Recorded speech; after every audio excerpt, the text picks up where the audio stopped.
Hi friends, welcome back to my channel. If you're new here, you definitely are because I'm new here.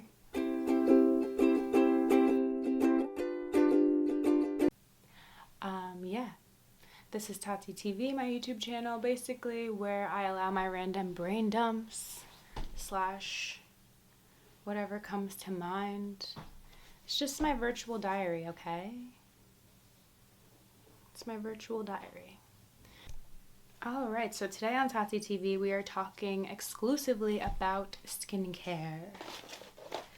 Skincare. These are all of the things that I like to use. Oh, I thought it would be a good idea to start this video off with a story time. So, get comfortable. I'm going to have some water because that is a very important step of the skincare process.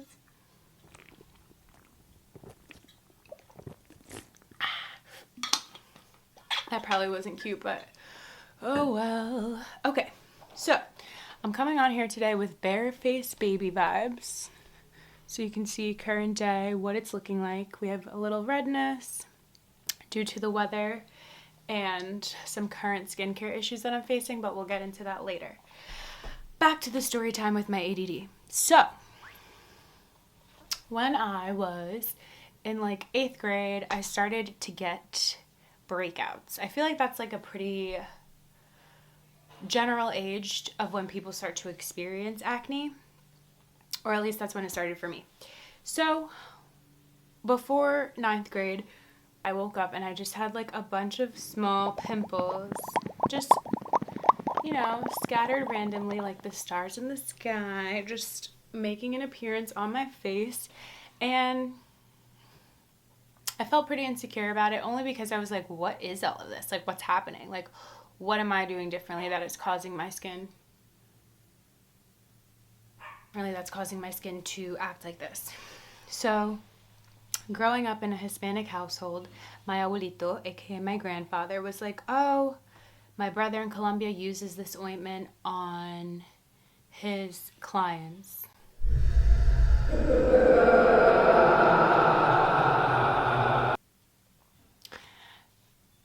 Just so that the story can come full circle for us, my grandfather's brother is a veterinarian in Colombia, and he would use this specific ointment on animals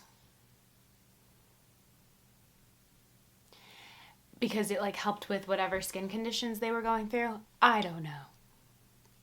And at the time, I was younger. I was like, you know, my family loves me. They're looking out for me. Like, they want to help me out with my skin condition. So his general rule for using the ointment was like only use a little bit across your forehead and like it should help with your skin condition. So I was like, okay, let me try it out. Fast forward, I put like what I considered to be a little bit across my forehead, and I woke up the next day and those like little star constellation of pimples that I had across my forehead seemed to have tripled. And this time, they weren't like pimples that were at the surface, they were like underneath pimples. So I had essentially like clogged the top half of my face with this random ointment cream from Colombia for pets. So I woke up in a tizzy, like just stressed. And my mom looked at my face and she was just like, what have we done? Like, we low-key knew we shouldn't have listened to Abuelito, love him, truly. But for skincare, like, maybe not the person to listen to, you know? So that is when my journey with dermatologists began, because my mom was like, this is clearly past our capability of fixing. So she scheduled me to go visit a dermatologist and we tried to get it figured out, because I was also like interested in modeling at the time. Not that I followed through with it at the time, but I was interested. So the skincare was kind of like, you know, an important part of the whole process. So yes, I went to a dermatologist around 9th grade because I had tried Proactive, I had tried all of these things, and they were just drying out my skin. So at that time, my dermatologist provided me some like ointments to use that kind of helped settle the situation that I had on my forehead. So basically we like dried out what was happening up here, and then I would put like this ointment to like bring moisture back into my face. A whole process, right? So fast forward from there, I feel like after college is when my skin started to get those really dark acne scars. That is the thumbnail for this video. I'm not even going to insert the picture again, child, because those bring back some not so cute memories for me. Because I was just going through a lot at the time, like freshly graduating college, not knowing what to do, stressed. I had just moved back from Georgia. My eating habits were crazy down there. So I was a little bit heavier as well. And like my acne scars were not helping my confidence at all. So yeah, I want to say that's like when my hyperpigmentation I noticed was the worst, like after college. Not sure what that's about, but after college when I noticed the hyperpigmentation around the acne that I had been picking at, I was like, no, like we need to go back to a dermatologist because this is past my ability to take care of. Like I don't know how to get rid of these acne scars. So I went to a dermatologist maybe a couple of years ago based out of Tribeca, New York City. And there they got me right. Like my skincare problems were fixed within 3 months of visiting the dermatologist versus the years that I was putting in with my previous dermatologist and not really making any strides. So with that new dermatologist, she basically told me that my hormonal acne was like a bus moving at full speed ahead and we were trying to get in front of the bus to stop it. And I was like, girl, you're hurting my feelings. But okay, like let's do it. Like let's stop this bus of acne, please. So yes, I highly recommend a dermatologist if you haven't been, just because like they go to school for a bunch of years to kind of diagnose the skin. I'm just giving you some general things I've learned along the way. I also have a horrible memory, so I know she definitely provided me a steroid cream to use, but the two things I feel like really were the most important things were the Eraslo, which is like a retinoid cream prescribed by dermatologists exclusively. It's like a high dose of vitamin A for your skin. That helped a lot, as well as spironolactone, which is essentially a blood pressure medication, but a side effect is that it treats acne for whatever reason. I don't know. But when I tell you that I started taking the spironolactone and it gradually impacted my skin, like I just wasn't having as many breakouts as I was before then. So that really helped. And then I also did a chemical peel, which essentially helped me in terms of like the scars were just so dark, and she was like, the only way we're going to be able to get rid of these is to do the chemical peel because these just need to like come off. And then after that, like you need to use the creams that I prescribed to you as well as SPF and just continue that. So like you see in the thumbnail of the video, like the scars were dark, and now look, like whatever scars I have now are from me picking. I'm also getting my period soon, so around close to my period time, my hormonal acne just really starts to flare up around my chin. But yeah, what I will say though about my whole experience with dermatologists in general, definitely be careful because coming off of steroid creams, you can experience some side effects, which is that what I'm experiencing on my face right now, this what they call perioral dermatitis. So it's basically like when you come off of using a steroid cream, it can actually trigger some like eczema style situations to happen on your face, as well as the use of masks. So I recommend using satin face masks if you still use face masks and you have sensitive skin, because they provide a nice coverage that doesn't really like rub against your skin and cause any harsh reactions. So I noticed that those have definitely helped me out because I've been spending a little bit more time outside, so I like to keep my satin face mask on me. Spironolactone helped a lot. I haven't been taking it anymore, so I feel like that's another reason that I'm having some acne problems, because I'm coming off of all of it completely.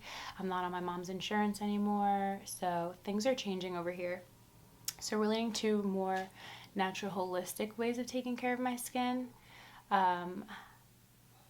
When I realized I was having these issues with my skin, I looked it up, and that's how I found out about what perioral dermatitis is. And basically, like dairy, fluoride, stress, like there are certain things that really trigger the flare-ups, but it's comparable to eczema, so there's really no telling like why or how it happens. Let's step into the skincare routine so you can see what we got going on. So, because I have sensitive skin, I noticed that the Inky List brand is super affordable and all their products work really well on my skin. I'm currently using the Oat Cleansing Balm, which I like a lot because when I have flare-ups, it just is like soothing to my skin. It also helps remove makeup, but I usually go in with the CeraVe cleanser on my eye makeup to get it all off. Then I come and do the PHA toner, also by the Inky List. I just do a couple wipes around my face. Then we move into the hyaluronic acid, and this is the first thing they put onto my face before I jump into the rest of my skincare. They suggest that your face is damp before you put this on because it helps sink it into the skin. That has been helping a lot. And then, because I have rough skin texture due to the perioral dermatitis, I did some research and I found that the azelaic acid suspension 10% by The Ordinary helps with the texture problems that I'm experiencing. So yeah, I take a little of this after the hyaluronic acid, I apply it.